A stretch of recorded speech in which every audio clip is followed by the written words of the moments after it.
Hi. Hi, hello. Hi. So I think we got kicked out. I thought I was the only one. No, all of us. At the first, I was kicked out from Zoom, by the way, not from YouTube. Give me a message like saying the free time on Zoom has ended, and what kicked me out. Oh, same here. Same here. The same message I got. We have the new link for YouTube. Let's open it. How do we do? What do we do with the link? You don't need to do anything with it, but I'm sorry all of this happened because this is a business account, so I'm not sure why it happened the way it did. Guys, we are back on live stream. Nice. Yes. Hi, we're back again. We're waiting for Pam.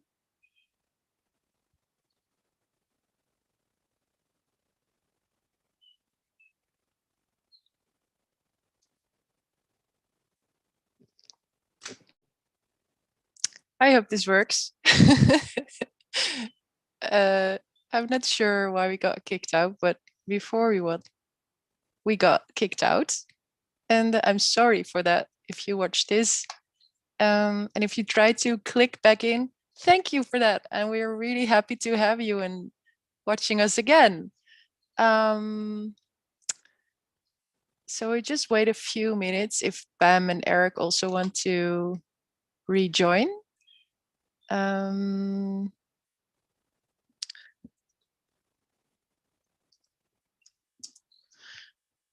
I think then we can have our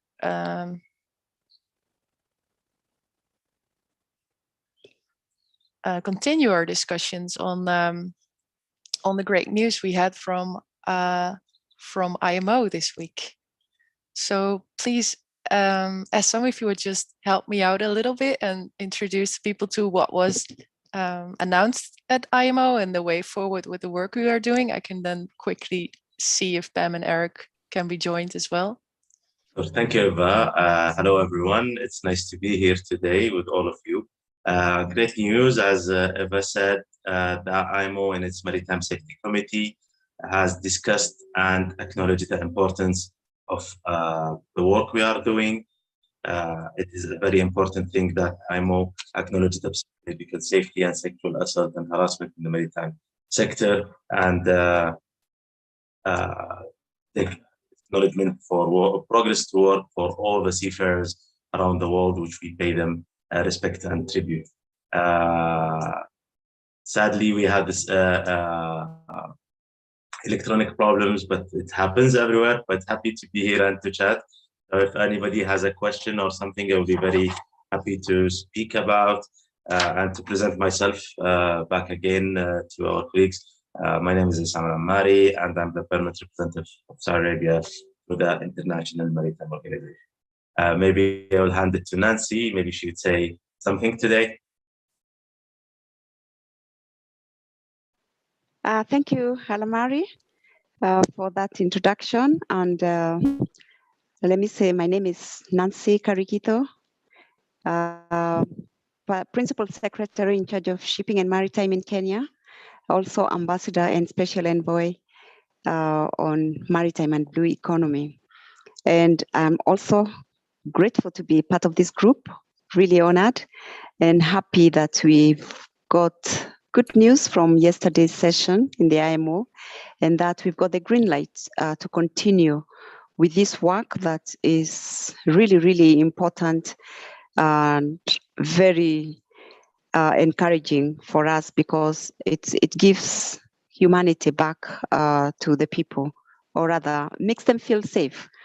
As we know, research has shown that victimization, harassment, and bullying does have an impact on an individual's safety-related behavior and can be a serious threat to both the individual and the organization they are working for. And we've heard from Pamela a few minutes ago that the issues that bedevil us on land, on the shipping side, are also present on board ships, and this makes it even more complicated when they are for the people working on board, because First of all, they are in a captive environment. The work environment means that they live and work on board in a work environment that they are not able to live like us who work on land. You know, if I'm in an office and there is a threatening situation, then I have an escape by going home. But this is not an option that's available to the seafarers, and therefore a work environment for them that is free from victimization and also harassment, and that makes them feel safe is very important, not just for the ship and the cargo, but also for the marine environment. And also we know that if the workplace is more, the workplace will be more productive, more innovative, and more engaging when there is a diverse community, and also where the environment is supported by inclusive practices. And therefore, this work, all those issues make this work very, very important. Thank you for now. Yes, thank you, Nancy. And nice to have you back, Pam and Eric also. So I think, Nancy, you said some really important and very true words that, because sometimes you hear that the question raised that why psychological safety and a safe workplace environment on the mental health section is important, and why it is important on operational safety as well.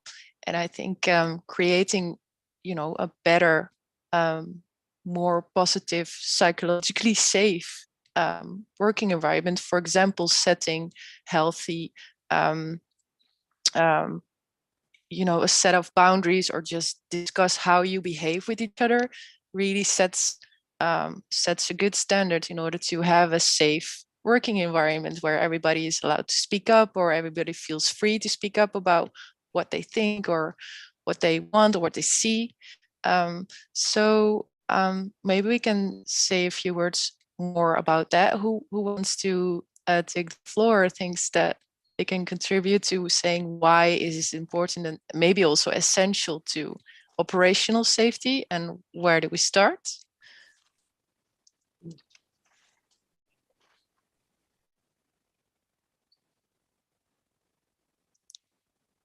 Maybe Eric? So thank you, Ava, and my apologies for the technical difficulties there. Literally, I ran down to the first floor from the fifth floor and came back up. It was a little heavy-winded, so bear with me here on my thoughts. You know, this is kind of indicative. You have a bit of a crisis, right? And when there's a crisis, especially in a closed community with a small group of community members, we really have to rely off of everybody's individual expertise. And the hierarchy of how ships are managed in a traditional sense, you've got a guy that's in charge, the king, if you will, and the king directs the orders and the governance of the community. And boy, you don't question the king, and or the president, or the captain, or, you know, whomever's in charge. And what's happening is where education has been actually increasing and increasing over the last 50 years within the general populace of almost every society in the world. You don't basically just say these are the rules and that's the way it is anymore. There needs to be this participation or engagement in conversation as to why these are the rules. And the rules are created normally through best practice. And, you know, over generations and centuries, the culture says, you know, this is the way it is. It's, you know, when we've had hiccups, we've adjusted. And that's just the way it is. Well, as we have advanced culturally across the globe, people are not as eager to just say, this is the way it is. They want to engage, they want to have their thoughts, and you basically want to create an environment that evolves performance. That cannot happen in the traditional sense that we operate ships. You have to really start to flatline that management system in order for even the ordinary seaman to have an opinion. Now that sounds awfully liberal and awfully, touchy-feely, and that's the way it is. I have actually used the model to say, when everything is going well, it's my crew or my team or my staff or my faculty's fault. And they think, if it's going well, it's our fault. Yeah, that's right. But when it's going poorly, it is my fault as the leader. And if we actually, as leaders, in whatever position that we're in, take that sense of responsibility and own that, that's leadership. What you want is to develop future leaders, because we've got to pass the torch. We age, right? I've yet to meet anybody who kind of escaped death eventually, right? We all become part of the earth and the dust of the earth. We have to pass this on to generation after generation and make it not only stimulating performance-wise, but intellectually stimulating. The greatest organ in our body is our brain. And it's really just an amazing computer, and it's capable of doing so many things and assessing so many situations. So what we don't want to ignore that. We don't want to set that or lock that box up, even if it's the lowest individual on the totem pole, if you will, as we say here in the US. What we want to do is inspire and facilitate information and conversation, not to the point where it gets overboard either. There's a limit to it. You don't debate. If there's a certain point where the leader has to say, okay, this is my position and we've got to take it, and we can revisit the position after 3 months or 4 months of the decision to see if it worked or it didn't work. But there has to be that hierarchy as well for the decision making in order to really make sure that we're not getting too radical in our change, excuse me. So it is a delicate balancing act of how we start to augment or facilitate change in ways that it's again gets back to kind of the primary focus of running ships: safe, efficient, cost effective. It is a business. It's got to be safe, environmentally safe, secure, environmental standards. And now we're talking about this wonderful concept called human rights at sea. Well, while there's human rights, we still have to run this really, really dangerous piece of equipment. So there has to be kind of this balancing of hierarchy that doesn't get too overboard, but it also allows people to engage in their thoughts, in ideas to improve the system. And boy, you have to be a strong leader to be comfortable with that concept of being able to listen. And I think we are. I think the globe is creating much better leaders today, even though the world is a little screwy today. It's screwy because the weaker leaders, intellectual leaders, are threatened by the more thoughtful leaders and more progressive leaders. And so you've got this shift in dynamic right now. And the more progressive leaders, everybody's saying, oh, this guy. It's because they're becoming more progressive, and I think you're seeing that in almost every culture. We're seeing new leaders being born and developed, and they're making changes in their communities, on their ships, in their workplace, in their countries, and people are paying attention, and you're seeing progress being made. And I think that's the opportunity that we have, but literally in the second oldest industry ever on Earth. Right, it is seafaring is the second oldest career path in the world in recorded history.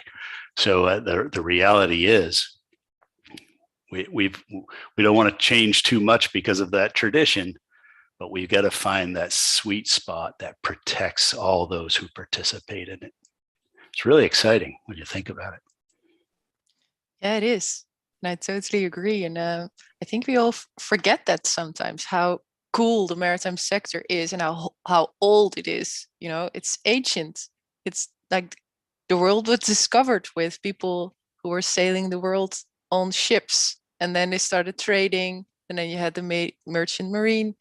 And I think, like you said, it's very important to have to listen to the people who are on board of that ship, because it's a very isolated environment if you work on a ship, and you really have a big responsibility yourself, because you're only with a small group of people, and you're on that ship, and it's not your natural environment. You know, if you fall overboard, you fall in the sea, and you learn how to survive, but you cannot survive for so long if you don't know what to do and if you don't help each other. And I think that's like the really basic things we need to remind ourselves of, and also remind our future mariners of, because I think the next thing I wanted to discuss with you is how we can hook on people to work in the maritime sector, and how to enable them to build on a maritime career and have a maritime future. And I think that the work that our working group is doing, like creating a more psychologically safe working environment, and just do something about the bullying and the assault and harassment going on, I think that is certainly something which is a good thing for all the people who want to start a maritime career, or who wish to work at sea maybe one time in their lifetime. And I think that's important to just see how we can build a better future for future mariners and seafarers. So maybe as someone, Nancy, do you want to say something about that? Or how do you see it?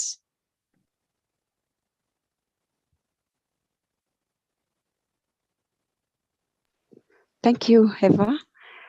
I think we have to be more clear. We have to promote self-awareness among the seafarers, particularly they join so young. And, unless we show them up, us who are more mature and who have more knowledge, and help them to address personal biases themselves.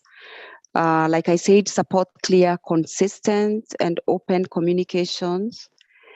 Give them the courage to call out, inappropriate behavior, including issues like microaggressions and also physical actions. Setting and respecting boundaries, and also providing multiple professional and also confidential reporting routes. The idea being, to be open about issues, not to, shut down or not to discourage communication, and, allowing them and giving them a safe environment in which to speak openly. I think that's a good beginning point. Thank you. Yeah, I think it certainly is. And maybe I can pass this on to Pam as well, because I know she has something nice to say about why psychological factors matter for maritime safety. And she has, I think, an expertise to share about biases in this regard. So Pam, would you please?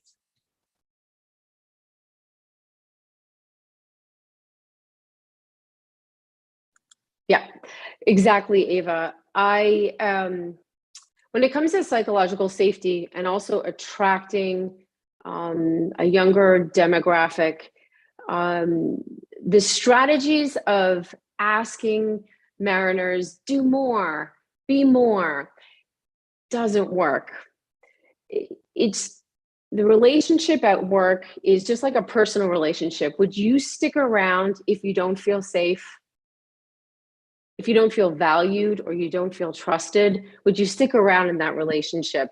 Because work is a relationship, and on board, it's also a relationship, and it's even harder because you're in a contained environment. So would you marry or divorce your work or relationship on board. And the younger generation wants to have more engagement. And it's not automatic anymore where you must do this, as Eric was saying. The rules have changed. And the younger generations want to have more engagement. Engagement leads to commitment. So if mariners don't feel safe, they don't feel that it's worth it, they're not going to invest in it. So how can we get that investment? And looking at the dyad or the relationship of work from the office, as well as from your team on board. The environment is set at the top, and all the research shows, both land-based and ships, that it's at the top, and that mood trickles down. And if you were a former seafarer yourself, you know that what you're walking into when you have a certain person at the top, what that mood will be.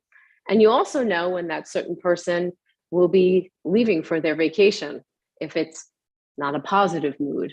So I think it's really important to look at the relationship on board and ask yourself, like you would ask yourself in any relationship on land, would you stick in that relationship?